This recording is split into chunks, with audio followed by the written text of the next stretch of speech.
This is a post by So Informed. They do good work. This is actually from a while ago. So this is from November 12th. So basically the death toll is impossible to know, right? According to the Ministry of Health, which again, and I've covered this on this show, on other shows many times, the death toll is based on identified bodies, right? So the identified bodies are at 69,182. But as pointed out by a doctor and a professor who calculated the total death based on a bunch of different research and information, they suggest that it's 680,000, including 380,000 children under the age of 5.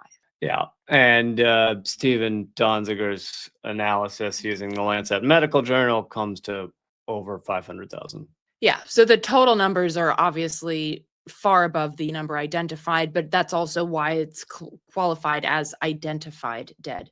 And, some other numbers that are horrific and also a low count, 170,694 people injured as reported by the Gaza Health Ministry. More than 1,700 healthcare workers have been killed. Again, Israel purposely targets healthcare workers and journalists and storytellers, people who have a voice, who have reach.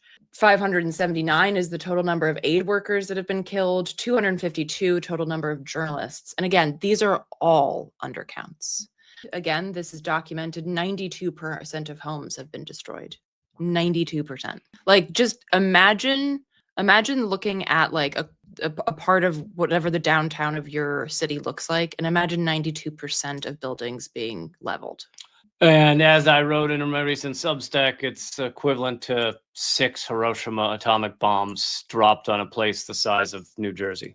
95% of school buildings, 88% of commercial buildings, 87% of water wells. Again, and you see this in the West Bank too. Israel targets any kind of infrastructure that could be used to survive. So water wells, and this includes also desalination. There was a desalination plant that was or structure that was right on the coast there that they targeted. They want people to die of thirst and die of hunger. So 156 hospitals and clinics, 156 hospitals and clinics, 87% of cropland. There are currently no fully functioning hospitals in Gaza. Only 17 of Gaza's 36 hospitals are partially functional. 90% of Gaza's olive trees have been destroyed. 88% of Gaza's field crops have been destroyed. Israel has violated the ceasefire agreement at least 280 times between October 10th and November 10th. That's even more now, of course, because they have continued bombing since November 10th. And they've killed a lot during that time. Yes, killing at least 242 Palestinians. But again, this is an undercount. They're also continuing to block critical aid into Gaza, the UN announced on November 11th. And I wrote a recent Substack piece about the UN, so the UN can go F itself, especially when it pulls this kind of information, right?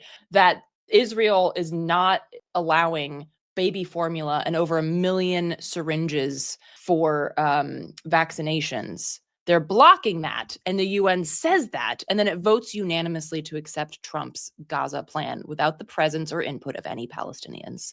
The World Food Program reports that only half of the needed amount of food is being allowed into Gaza. When they say needed amount of food, they're talking about the amount that was agreed upon in the ceasefire, but that amount that was agreed upon in the ceasefire is far less than the amount needed for an actual healthy, sustainable society. The estimate for that is 1,000 trucks a day. The agreement in the ceasefire was 600 trucks a day, and it says only about 145 per day are currently allowed in. Shelter and winter materials are also being blocked, and this comes after extreme rainfall, torrential rainfall, which caused flooding and basically tents to be completely destroyed. People are not getting access to new tents. And just think about that for a second. Like, we're talking about people living in tents that can't get access to tents, who should be living in homes. Like, it's so horrific that we're arguing over a tent flap, the ability for a human being to have a tent flap. And I know that we can't like get stuck on this because otherwise we will be paralyzed with despair. But I think it's important every now and then to just zoom out and be like, what in the fuck are we actually talking about? I think when you zoom out and you think about it, you're like, wow, they really are trying to normalize genocide. And when I say they, I don't just mean Israel. I mean a lot of the US, a lot of the mainstream media, a lot of Western media, the number of these groups trying to normalize genocide is unbelievable. A new report revealed systematic rape and sexual torture of Palestinian hostages by the Israeli occupation forces. More than 3 million life years have been lost in Gaza. I would say stolen. We covered that as well. As a result of Israel's genocide.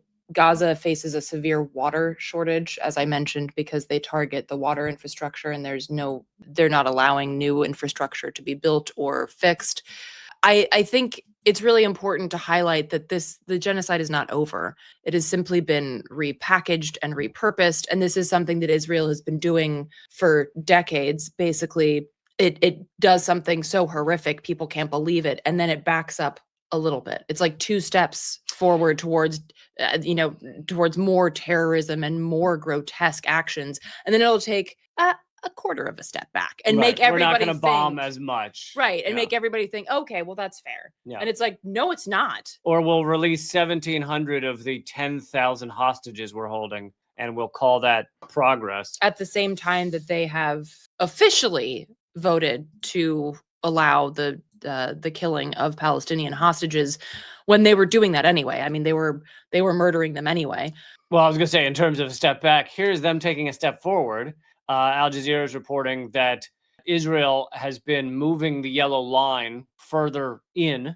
I did a Substack article on it, but I'm sure you've probably read it elsewhere. The way Gaza is being divided under the UN accepted plan that Trump put forward that basically allows for 58% of Gaza to be fully ethnically cleansed and is now like owned by Israel and the US. And some other countries. There's basically no surviving Gazans in it anymore. So you've got 42% that remains where all the Gazans are now crammed. That in order to demarcate where that is, Israel's been putting down these yellow barriers. Well, now they're moving the yellow barriers further in so that they can steal more and more because they are completely unaccountable. Like, who is going to stop them? The international community's done fuck all. The U.S. isn't going to stop them. So who's going to stop them from moving this yellow line every day? I mean, so yeah, Al Jazeera is reporting that the yellow line has advanced 300 meters beyond the so-called yellow line where it was supposed to be. And the thing is, we don't live in the 1800s. There are GPS systems. You can tell exactly where this line was supposed to be, and they just keep moving it. Well, even if it was the 1800s, they had measuring. No, they had no measuring sticks back then. Zero. They would just look at it and go, "Hey, looks right. Looks right to me. Look right to you. Look right to you." Yeah.